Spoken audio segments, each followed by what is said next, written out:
Okay. All right, I'll call this regular board meeting of the Regional Service Commission to order at 5:30 p.m. We have a quorum with all members in attendance with the exception of Campobello. Any conflict of interest declarations? Hearing none. Moving on to the adoption of the agenda. I'll move that we adopt the agenda as presented. Second. Seconded by Mayor Craig. Moved by Mayor Craig, seconded by Mayor Akagi. Question? All those in favor? Aye. Contrary minded? Motion carried. Sorry, I forgot to look at the screen now.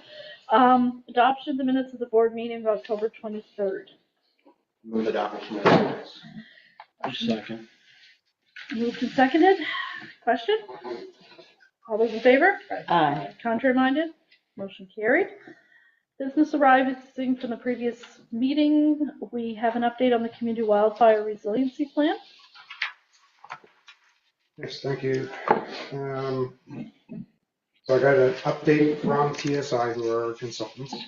Happy to confirm the on-site engagement, specifically the ride along with the fire chiefs in the commission, and the ground truthing and field verification for wildfire threat assessment have both been completed. This is a key priority for our team to complete before the snow arrives. Next steps that are going to be completed before December 19th will be virtual interviews. So they're going to be doing some interviews with stakeholders, that'd be some fire chiefs and officials around the region. Planning, also our planning staff as well, and some provincial representatives from DNR and Fire Marshal and JDI. In terms of off-site progress, they've completed preliminary fuel mapping and be reviewing all the background information. They've started the writing process, and that's been based on the information they've got so far. And that's where we are. So it is moving along, and all of the fire departments and fire chiefs have been in contact with the consultants, and there's going to be a little bit more information that I have to get. I'm going to send you all, I'm going to send all the CAOs a note tomorrow. I'll copy you guys to make sure the CAOs follow up, because they're looking for some contact information that we don't have, but I'll be sending that out. What was the timeline on completion on that? March. I'm just thinking ahead. Is it possible that they could make a presentation like once they're done to us? I think it would be good. I think that's the plan, actually. Okay. Yeah. Good. Sorry, I jumped in ahead. Any other questions or comments? You don't have a copy of that report, the one you just read, or? There's no report yet. What you just gave tonight. Oh, yeah, no, this is just from an email that I got. I can certainly send it to you. Yeah, that's how you know I got canceled. Yeah. No, I'll send this out. That'd be great, thank you. Just save me writing all that, yeah. Thank you. Any other questions or comments?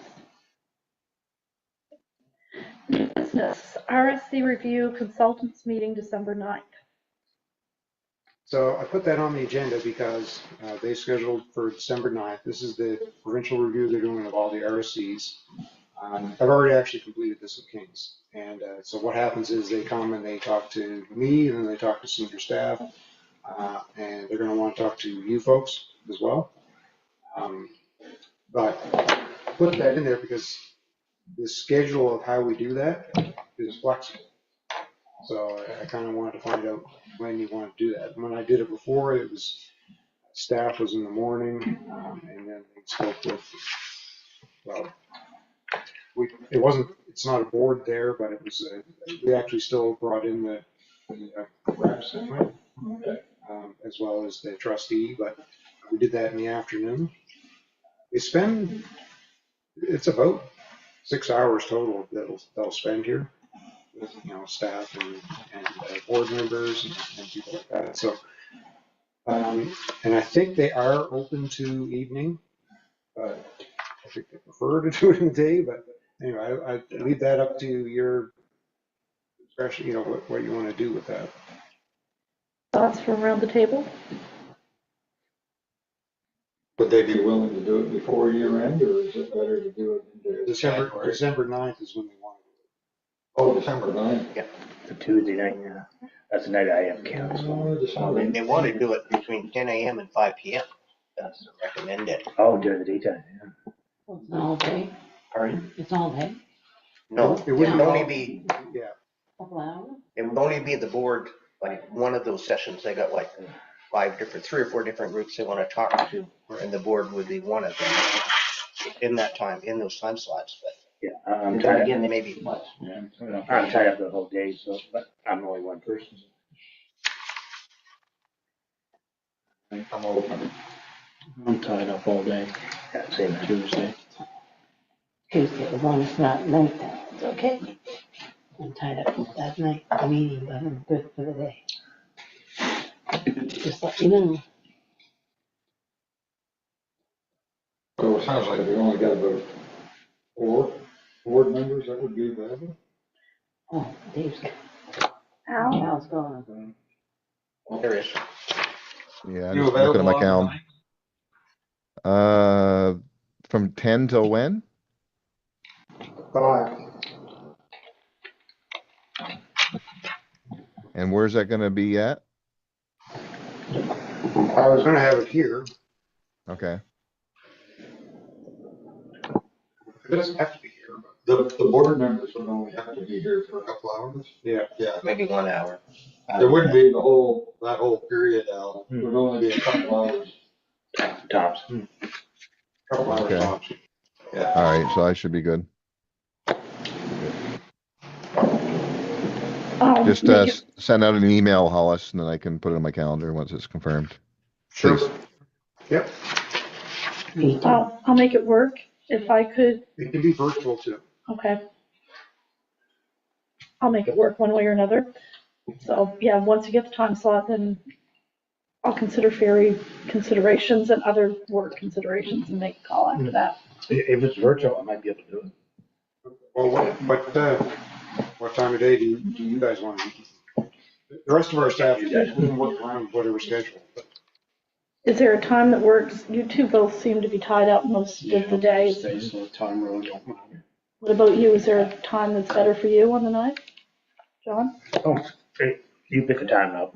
If it's virtual, I can do it from the car. I'd say pick a time. So how does like 1 o'clock sound for? Perfect. Perfect. Yep, I'll send out a note to that effect. I will say before we leave that, I attended with Hollis the provincial meeting for the CEOs and the chairs, and we sat down with them as the chairs for a session. We were there a little over an hour, probably an hour and a half. And it was interesting hearing some of the perspectives from around the province. A lot of the focus was on the voting structure around the budget, because there were several RSCs who had a very large community that could essentially swing the entire vote with one other, which I didn't realize how much easier it is here I realize that St. Stephen and Eastern Charlotte each have the extra vote, but it really is a relatively level playing field for all of us versus having that one large entity that has like 50% of the vote on anything. Mm. So there was a lot of conversation around how that was working or not working in places. So, It's pretty good here. yeah. Anyway, for me, it was just, like I said, a little bit interesting and a different perspective. So, It does seem like that weighted voting is in question. Potential thing that could change. And like you said, some RSCs you've got, St. John or Fredericton or Moncton in the middle of it, but some of the other ones, Kings has one that's just over the 5,000 threshold, which gives them 2. Just. It must. 2 people get them.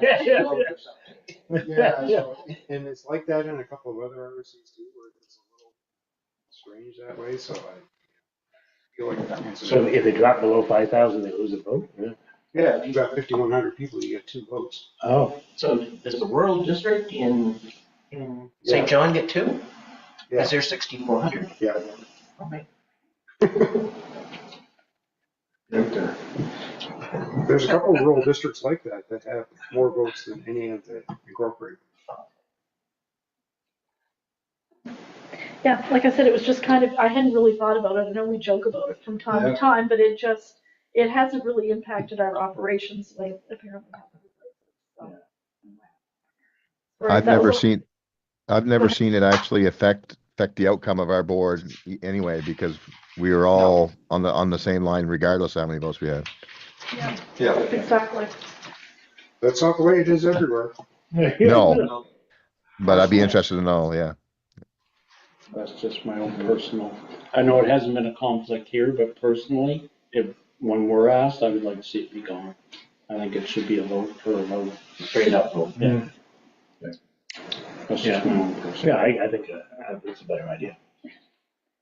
I could see where- Even though I lose a vote, but I think it's Yeah. People fair. weren't getting along. No, yeah, it could. We're fortunate here, you're right, that it hasn't. All right, sorry I took us down a rabbit hole there, but Okay. anyway, a little bit of context coming into that. The next item up is the transportation funding. Yeah, so as you know, we've been collecting money for transportation and I still do not have an answer. And I checked again, I had Ray check again today. There's still nothing out of the federal government on a yes or no. So it's there. And I said that we should probably have this conversation before the end of the year. One option is to take what's there and just put it in a reserve, sort it out later. But if there's something else that we want to do, then that's fine as well. So we have three options. Do something with, put it in reserve, or take the money back. There's three options. Oh, yeah. Yeah, you could do a rebate if you want. Thoughts around the table? Myself, I just seem to see the money sit there until we figure out the federal government's doing. Because if they come out and they say they want to help us with transportation, then we'll need that seed money to help get going. How long do we have? Like, if it sits there now, because we're going into the new year, you wouldn't be able to give a rebate, like how long's? Whenever, like say if March, April, we still don't hear and they say, or they come back and say April and say, no, it's a no-go at all, can you still do the rebate if the board won't? Okay. It's just sitting there as in a reserve, so it doesn't really affect the budget or anything. If we put it in reserve, then at least it's there for another year because we couldn't spend it in this year. If we don't, then it would go in as a surplus. And that would be a second year surplus, so there'd be a year before you'd even have access to it again. That's right. So a reserve makes more sense than letting it roll over into a surplus. Yeah. Go with the reserve. Yeah, the other thing is, if we put it in a reserve, we the board will have to elect a vote to bring it back out, so it's still protected. Yeah. So there's no, I got no concern there. Yeah. Sounds good. I think everybody's agreement with that. So, So do we, like when we make a motion on this, or if we are gonna make a motion, is it then that we hold it until, say, the 15th of December, and then we do the transfer into the reserve? Or do we do it now and then we can pull it out as required when? or do we just do it on the 15th of December, whatever the amount is, if we have any other surpluses that we. Yeah, I was gonna say, usually in December, we have a collection of reserves that we have, especially like from disposal, from waste. There's usually a surplus there and in other accounts. And we usually, do a whole set of moving funds from this to a reserve fund or a capital reserve fund or whatever type of fund we want to make it. That's, So it would just be one that would be included in all those transfers. right.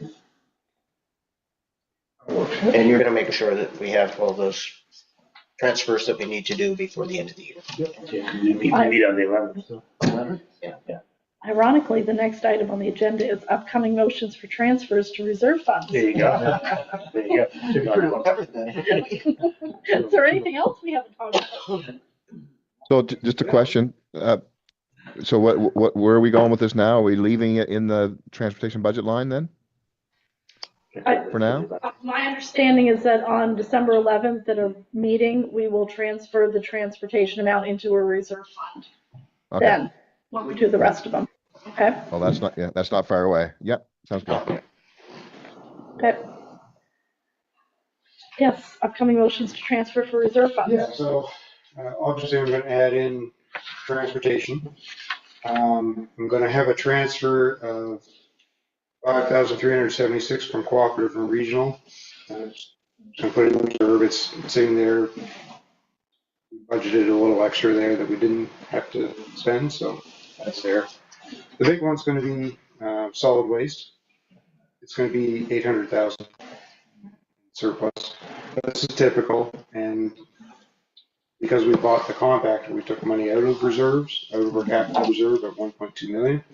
So we're able to put some of that back at 800,000 capital. Mark gave me a little note on where we are. So at the end of October, solid waste revenues are exceeding expectations. We were a little conservative on our projections.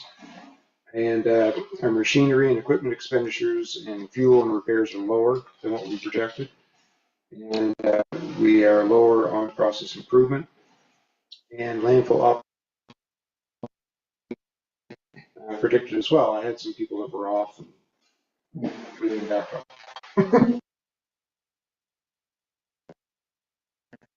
Gemtech monitoring costs have gone down, and that's because we're doing a lot more in-house. And we changed the frequency of what we're measuring and when. Just part of process improvement. And we had less capital expenditures for cell constructions, obviously, because that's what we said last year.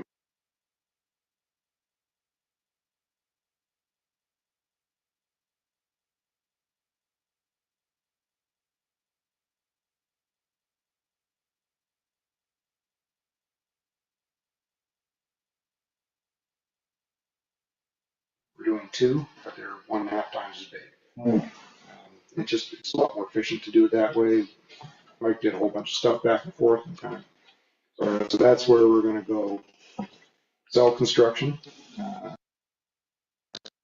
huge acceleration, but we're going to start stepping up a little bit. Make sure that we're there and ready when we need to be. Because it is possible that we might have an increased amount of waste as well. A couple of sources. So yeah, so the will go into capital reserve, solid waste. I don't have the others listed here, but there is a bit of a surplus from planning. That's probably about it. Everything else is quite small.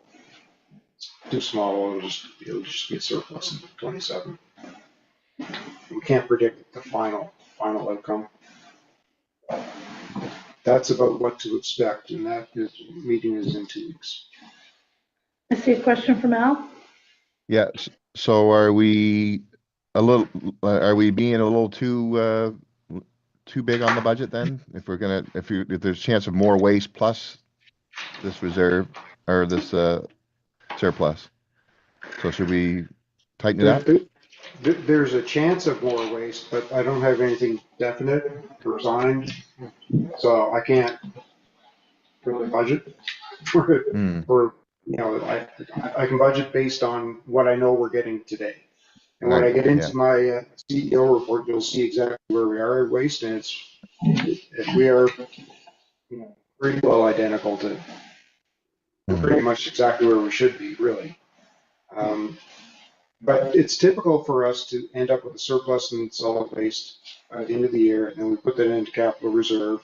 And we have that there for things like when we have to buy a garbage compactor at $1.3 million and things like that. That's just kind of how we operate. That answers your question? Yes. Any other questions on the motions for transfer to reserve funds? Okay, then we'll move on to staff reports, and solid waste is up first. Not a lot to report from solid waste. Ongoing landfill and recycle transfer. doing some winterization of the treatment system. So to do that, what that means is we get rid of as much water as we can out of the ponds, lower the pond levels as much as we can, because they're about to freeze up at some point and stop being able to be treated. That's what that nice picture is that Mike included in that report for you. No water in the big pond. There was a committee meeting on the 4th. So went over the performance of the existing landfill gas extraction. How we've been getting a little better with the sloped type of landfill gas wells. So much so that the flare is now running 24/7 without issue. They've done the final cover. They're doing some hydro seeding, so planting grass essentially to make sure that it doesn't wash away on us, and a little bit of hay to help some of that erosion. Aeration system. So we've got the installation costs from Stantec and some funding. So they've expanded, RGC has expanded a little bit of that infrastructure to include landfills and it's for capacity building. So when we do our aeration upgrade, which we're going to have to do next year, we've got a good chance of getting some of that funded through RGC as well. So that's helpful. The compactor seems to be burning less fuel than the old 6.7 liters an hour. That's actually quite good for those things.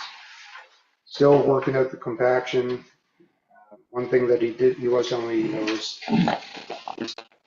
with the new one, the way that it works, it's in where we are working, he's shoving all the garbage down. So what will tend to happen is you get a big pile of garbage, like a thicker amount, for lack of a better term. So when you go to compact that, it doesn't compact as well because you'll compact the top layers but not the bottom.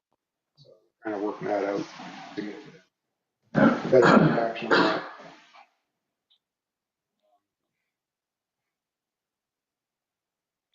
And under drain, an additional lift in where the under drain is. The cell is now on firm ground, ready for the next phase of work. So that's the place that was all sort of flooded at the end there. So fixed up. This is what I was talking about, the cell progression. We were talking about going from 3 to 2. Makes it a little easier for construction, a little bit more efficient. We're using 65,000 tons a year is the number that we use for estimates, and that's probably going to be about right. Hard to say sometimes, but depends a little bit on our residential waste is really steady. ICI is fairly steady, but it's the other inputs like from USA and sometimes be a little bit unpredictable. And so circular materials, this is going to be a change. It's not going to be going to Woodstock. We are going to have to reconfigure our transfer station slightly. They're going to cover some of the costs for that, or all of the costs to do this, because they need to put it in trailers that can compact, so they can get more. Because right now, recycling doesn't weigh enough. Right? Tractor trailer recycling, you just shove it to do what they need to do. So they're looking at going these compacting trailers. It's their trailers. We have nothing to do with that. But we have to reconfigure our transfer station a little bit to be able to do that. Question? Just a question, just for curiosity more than anything. If they compact it, how do they separate it? Good question. Okay. I don't have the answer. All right. It's actually the question. We thought the same thing. If you squish all that together, so you're getting 30 or 40 tons of recycling, I don't even know, but they must have a plan, right? Because what they're doing is they're aligning all of the recycling in New Brunswick. It's going to end up, they're building a new facility just outside Halifax, which is a great big automated sorting facility. It's got electric guys and AI and all kinds of high-tech stuff to kind of, and like these little air cannons that will blow certain recycling that way and others. Anyway, a lot of it's automated. But in order to make something like that work, you need like all of the recycling from the Maritimes. So that's what's happening. So all the recycling will end up in Nova Scotia for the solar, whatever comes. That's the plan. But we're working with them. It doesn't really change our operation that much, other than we're going to have to do a little work on it. Transfer stations, that'll be at their cost. So essentially, we're going to continue to do the same thing. They still need a transfer station. They still need it in compactor tractor trailers. They still need us to do these things. So honestly,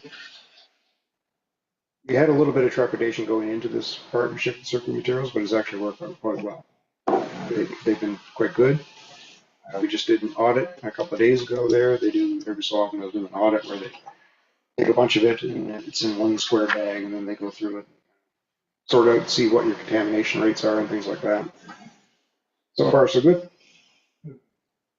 So that's the report from the committee that met. That is the solid waste report. Any other questions or comments on that report? All right, so we'll move on to local and regional planning.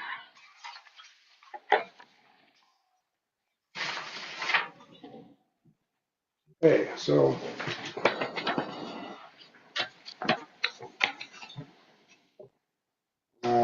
doing some public consultation on the rural district plan. Well, no, we're doing it. Sorry, we're pushing them off a little bit. Sorry, Jim, just because we got caught up in a couple of other plans that are happening right now. Sorry, Jim. It's not all Bonnie's fault. It's okay. We did apply in 2023. Just waiting patiently. However, I don't want to do any consultations between now and May the 11th. Yeah. Yeah, no, we won't be. We won't be doing that. Prioritizing this work on the plans for Eastern Charlotte, Campobello, and Rural District in 2026. So we're going to work on that in the first year. Working with Graham and Ann to determine the direction for their plan. Work with St. Andrews, make a bunch of amendments to adjust the draft municipal plan. Got some feedback from there as well. And new St. Stephen plan and zoning bylaw were adopted, approved by the minister. The act. They have been sent to be registered, not registered yet. So year-to-date comparison between 24-25. Again, I've been reporting on this, but it's a higher total permit value. Larger number of new homes permitted in the region 25 compared to 24. But really what's happening here is that there's less building permits, but higher value and higher density. So more higher density dwelling units. Not a bad thing. That's kind of the direction we need to go. Everything else is basically on track where we needed to be. The enforcement, we've got 141 property enforcement files launched in 2025. 243 have been brought into compliance since we started doing this and reporting on this in 2023. Regional planning, senior development officer participated in the Green Shores training offered by ELG. So it's about educating coastal property owners about erosion and things like that. Different alternative things you can do, like native plants and those types of things to plant, and arborstone, all that type of thing. We're looking at different asset management platforms that have been used by other RSCs. In our strategic plan, part of the GIS thing that we're doing is to be able to have all of the asset management basically mostly mapped out the region. Makes things a lot helps a lot of local governments when they're planning the rest of their asset management that they do. And applied for an EPF grant to get a natural asset inventory for the region. And PRAC has met 10 times this year, a training session in November, and a presentation on the Green Shore shoreline protection that Xander attended. That's my report. Questions or comments? I was kind of joking about some of the challenges with Graham, but I will say I have to give a shout out to the planning department. They revamped our plan, and we have a really different draft, which I think is going to be appreciated for council to look at on Monday night. So I just want to give a shout out to them because it was a very quick turnaround from public consultation to when we got the draft, and they did good work. So. Yeah, we had put a talk about that after we were going through the process and trying to tweak and fix a bunch of stuff that was probably not right in the first place, and Alex and I just said, we can just start over. Sometimes it's easier just to. Yep. So it looked. I got the draft today. I had a quick look through, and it looks good. So Hopefully that'll go a little better this time. fingers crossed. Or, sorry, Jim, you might get pumped again. All right. Any more questions or comments? Then we'll move on to regional economic and workforce development. So workforce development, the overall job market has slowed. So positions open right now around 170. They have been 90 to 200 throughout the year. So just a few less openings. Just a reaction to current economics. They had the fall regional employment fair on October 30th. There's 90 people that attended. That's down a little bit from what we've seen in the past. A lot of the people that came are newcomers to Canada. There's lots of businesses in place and there's lots of good connections there. HR support has been provided to 10 employers throughout the month of November. Contract. There's additional free HR training sessions planned for the new year to support employers. And Southwest Regional Zonal Immigration Partnership, that's the ZIP. Feasibility study was completed. I included there's a couple copies here. If you want to print a copy, I can get you a printed copy. I believe I included that as something you could download if you want to flip through it. It's fairly big, but you're welcome to it. So we had to do that. That's in preparation for bringing our ZIP resource here in 2026. And our Director of Economic Development is going to the National Summit at the end of, well, she's actually right there today,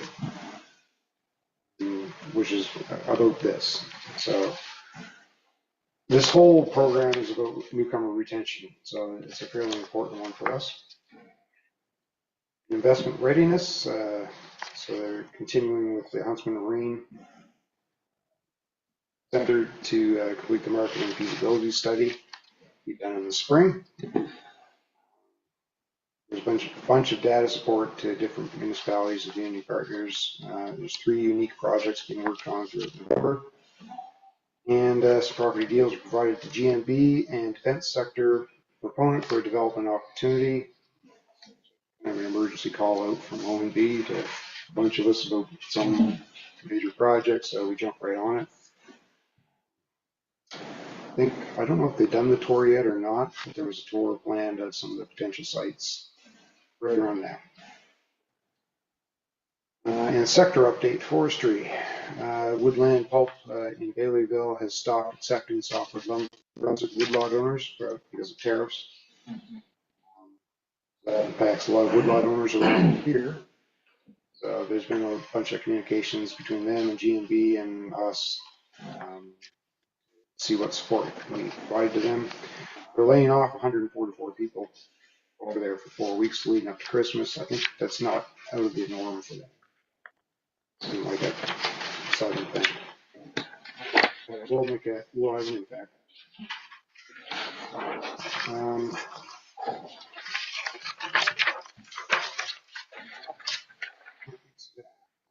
So that's the economic development report for November. Questions or comments on that? Hearing none, we'll move on to regional community development. Oh, I do want to, we talked previously about getting all of the economic development players together at his meeting, so most of them are involved in the committee. And the committee meets on the 10th of December. So that is an upcoming meeting, but I did talk to Charlene about putting something together, and she'll have something together in the new year in case there's anybody not captured. So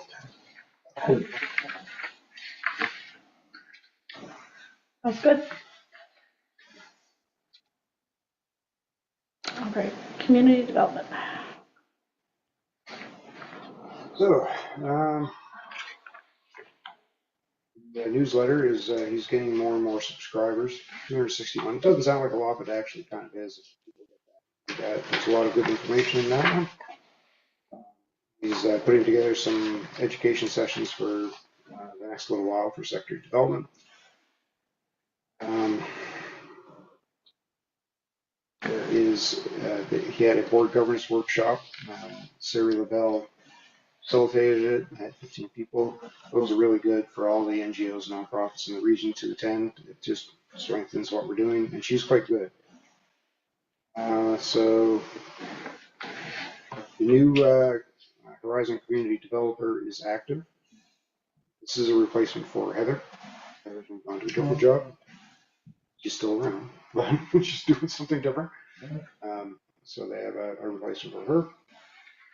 They visited Campbell and met with the clerk. We're over at the health center there. In resilience, economic social inclusion action funding, the applications are open. They're due by January 9th. There's a link there for more info in case anybody's interested in applying. We were successful in our application for coordination for our food security initiative. That'll start to take shape in January, February. And he's gathering some reports for the 24-25 community action projects. So reports of the stuff that happened last year and all the grants that were given out. So we find out what the outcomes of those were. So community transportation funding was approved. We didn't expect it wouldn't be, but an additional 10,000 in support of the wheelchair accessible service that Dollar Ride supports. As you saw, the Dollar Ride over here gave a presentation to this board. For the grant writer, secured another 7,000 for the food coordinator position. $5,000 grant for Dragonfly Center for autism. Working on ETF submission for a natural assets project, which is about 40 or 50,000. Civic Trust for courthouse restoration. So he's working with them for that. That'd be a bigger deal. It's a $250,000 project. See what grants we can get there. And some other ones for Tower Hill, building upgrades, heat pump, some kitchen improvements, and again, as I said before, the RTSF, the Transit Solutions Fund, we still don't know what the outcome of that is. It's not a no, but it's not a yes yet. He didn't include it in his report here either, but every year they have to submit a plan for the OPT4 plan. That's the reason that we get funding for community development. So we submitted that. That's been approved. We're good to go on that one as well. That's my report. Questions or comments? Hearing none, tourism's up next. So in tourism, I held a tourism promotion committee meeting on the 18th. I had selected Jordan Holmes as the chair, or they selected Jordan Holmes as the chair of the committee. The asset library seems to be functional now. It wasn't functional previously, but we've sort of secured it. I still have a bunch more assets to move over to. There's like gigabytes and dozens of gigabytes of like movies and photos and things like that in the region that are organized well. They just They need to be accessible to tourism operators. Completed. I do have the posting note for the communications coordinator.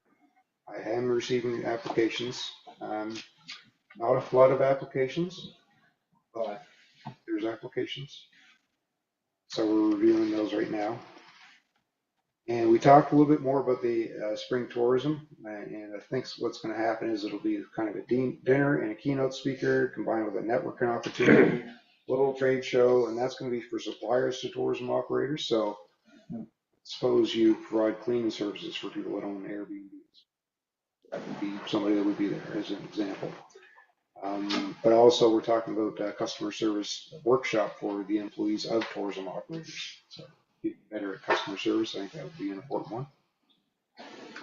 And I think I've nailed down the keynote speaker, but I won't speak about it yet. Probably no surprise to anybody here, but it'll be fun. So we have another committee meeting coming up on the 16th, which will largely be about nailing down the details of the symposium. It's not a huge event because it goes to tourism operators, but I think it's going to be a good and important one. That's good. Any questions or comments?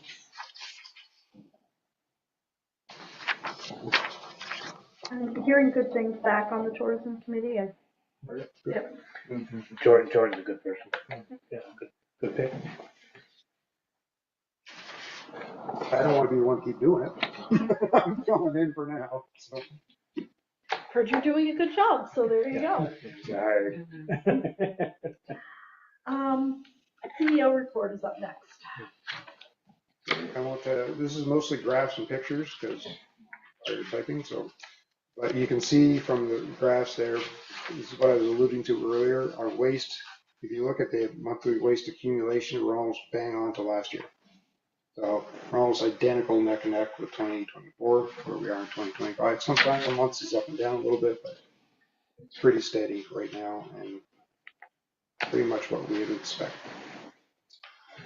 Year-to-date planning files, there's more detail on what I talked about before, but we've had 376 year-to-date permit applications, that's building or demolition, plus another 247 development permits and several other permits or things that have been done by CRAC or others rezoning variances.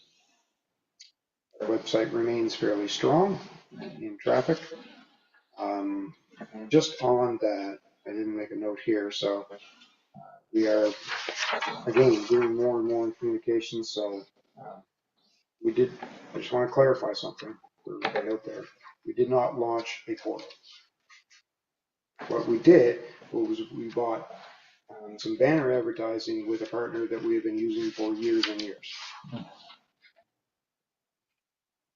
So it sounded like we launched an information portal. We did not. That is not ours. We don't own it. But we do support it for the same reason that we've always supported it for the last 8 years.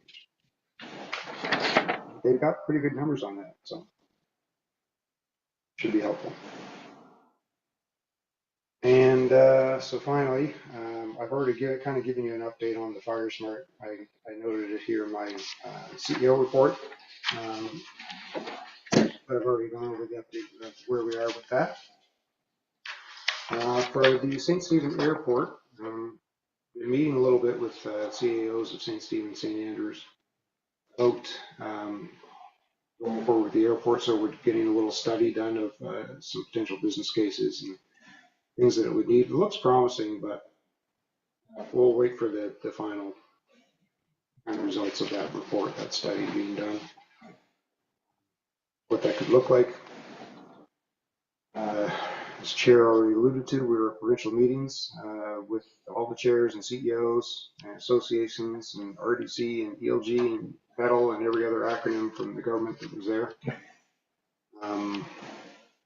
There's a pretty good couple of days. A lot of it was high-level discussions. I wouldn't say that, complete detailed action points came out of it, but a lot of it was building on what we've done, work that we've done in the past. And then the organic waste workshop that we had on November 17th. So this was interesting. So it included a lot of people from around the province, and the solid waste directors and RSD CEOs and some CAOs were there as well. They've changed the stance from what it was, and the goal in the draft plan that they have is to go. They're estimating that 30% of waste in landfills is organic, and they want to reduce that to 20% waste going into landfills to be organic. They've kind of left it open-ended on how you get there, which is better than dictating a separate organic collection. However, maybe we can, some ideas where maybe we can provide evidence where a strong backyard composting plan, as opposed to a separate collection, would get us there. And actually, if you look at the audit that they did on our landfill a few years ago, we were already at 18%. Well, we're actually already there according to their numbers, but if you did an audit today, I don't know what it would be. It's hard to say, but there's a lot of the things we're talking about. Instead of doing separate collection and doing composting separately, or doing what's it called, anaerobic digestion, which is really good, but also really expensive to do. I think the facility they were looking at putting in Fredericton was somewhere in the $28 million mark. And they would need all the feedstock from us in Western Valley and Northwest and Fredericton to get anywhere with it. And basically the western half of the province. But it's really expensive, really complicated. But the technology is getting better and better for actually collecting gas at a landfill. So the argument being put forth by us, by Fredericton folks, a lot of the other folks around the province was, instead of investing a bunch of money and putting stuff in a different pile, which has its own dangers. Like I shared the story over here in Maine that Casella, they had a composting facility that they had to shut down because they contaminated the entire surrounding environment with PFAS and microplastics and all that kind of stuff. And so it's kind of a disaster over there from a composting facility, because they don't have the same kind of, it's not like landfill where they treat the water. So what we're saying is, how about, if there's going to be a government investment, how about we invest that in gas collection technology on the existing landfills we have that are already operating quite well. We have one of the best systems for landfills in the country. Where that's one thing that happened, the government got right, when they started this in the mid-90s, they said we're going to have 6 sanitary landfills, they're going to be built to these specs, these standards, and they are all operating rather well. So how about we just work on that instead, and instead of doing something completely separate, which is going to be really expensive, that's going to be really complicated to explain to people. It's really not going to accomplish the goal that they want to accomplish. That's it. And there was no evidence of, if you take organics out of a landfill, change the chemistry of the landfill, number one. A lot of things happen after that. But you also, just by putting it in a separate pile, there's still going to be more greenhouse emissions.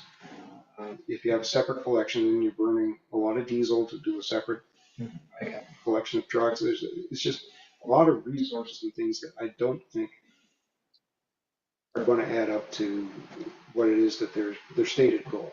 That way. And most people around the province feel exactly the same way. So we're fairly united on that. So more to come, but it was interesting. Good news. Need questions or comments?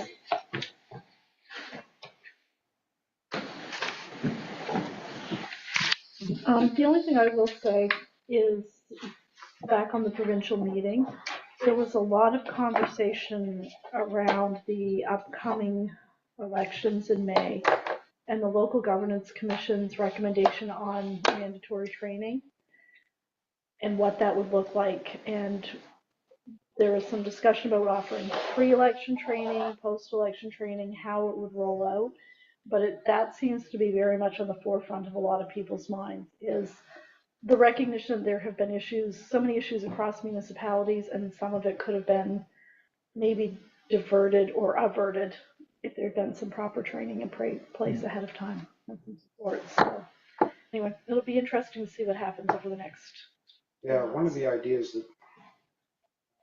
that I would like to do is some pre-election, invite people that were councilors or are on council to be able to invite people that are potentially run. So they come and ask questions. What's it actually like? You know, what would it, you know, what do I really need to do when I become a councilor? So there's, you know, manage some expectations around that. But also people that are curious about the, you know, what the benefits are and how it feels. I think they would get the benefit of it with the experience of people that are either on council currently or were on council previously. We could do that now, and we could facilitate that here in a couple of different areas for folks. I think it would be, I don't know how beneficial it would be if you get the right people out to those things or not. That's really the tricky part. People that need to go, do they go? And that was the other thing we talked about is how do you attract good candidates to run in this environment? And I think it's going to be an interesting spring. We did that with you, Denny, when that group was trying to form a new council. Yeah. Down in Fundy Shores, and we had that meeting down there. How did that go? Did you get positive reviews back off that? I don't think we had a big turnout, now that I'm trying to think. There weren't a lot of people Yeah, that came to it. that's what I mean, there wasn't, so I don't know. Yeah, I'm not 100% sure now, but there wasn't a big turnout at all, hardly any.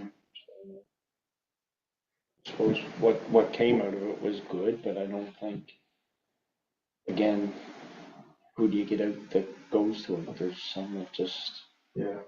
you know, go to be nosy maybe and then leave and don't run, or they want more, I don't know. Yeah. I know spring for May is it's gonna be interesting to see who goes and who doesn't, and there'll be a lot of changes. The feeling is there's going to be a big turnover around the province. So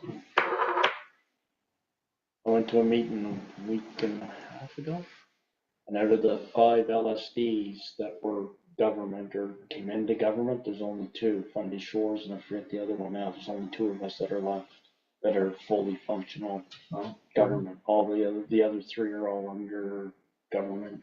partners, Trustees, yeah. Yeah. And then there's probably another one that's probably could go at any time. Yeah, it's interesting. Yeah, I came back from a flight from Toronto last week, and sitting on the plane was a gentleman who's on the short list to take over another community if they need somebody. Yeah. it's tough in this environment because you're fighting social media a lot of the time too. No, Who wants to stick their neck out? yeah, it's a different world now with social media. Sure.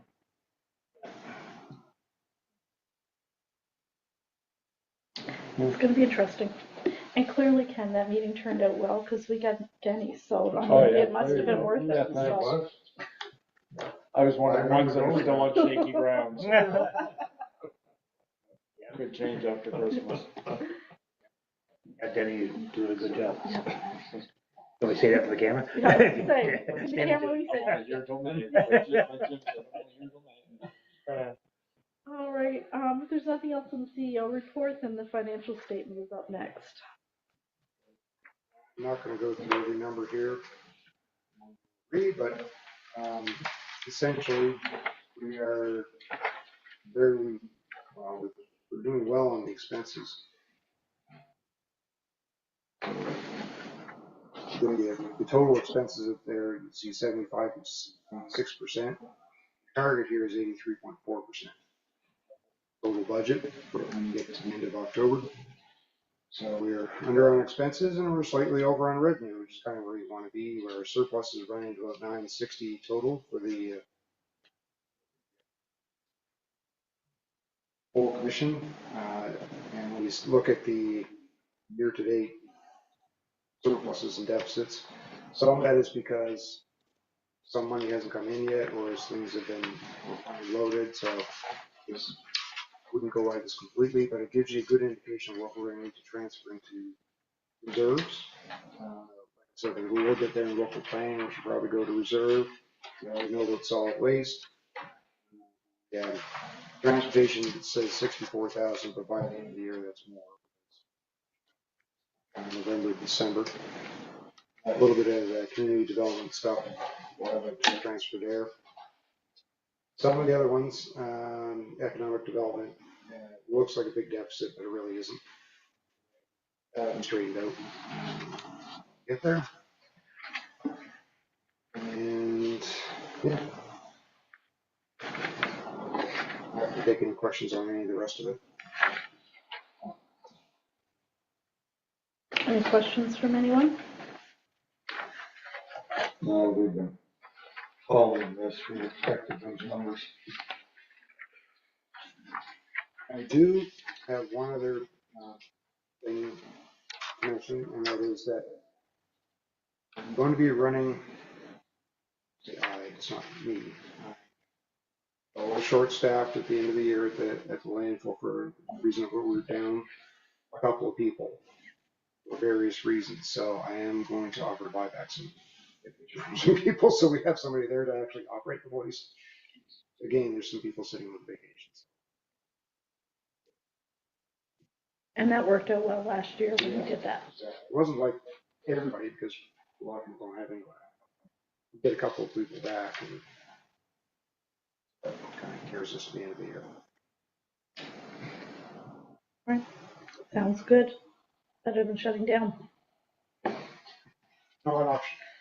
No, not really.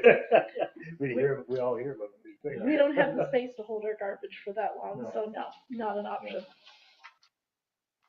All right, hearing no other questions, the next item on the agenda is Q&A with the public.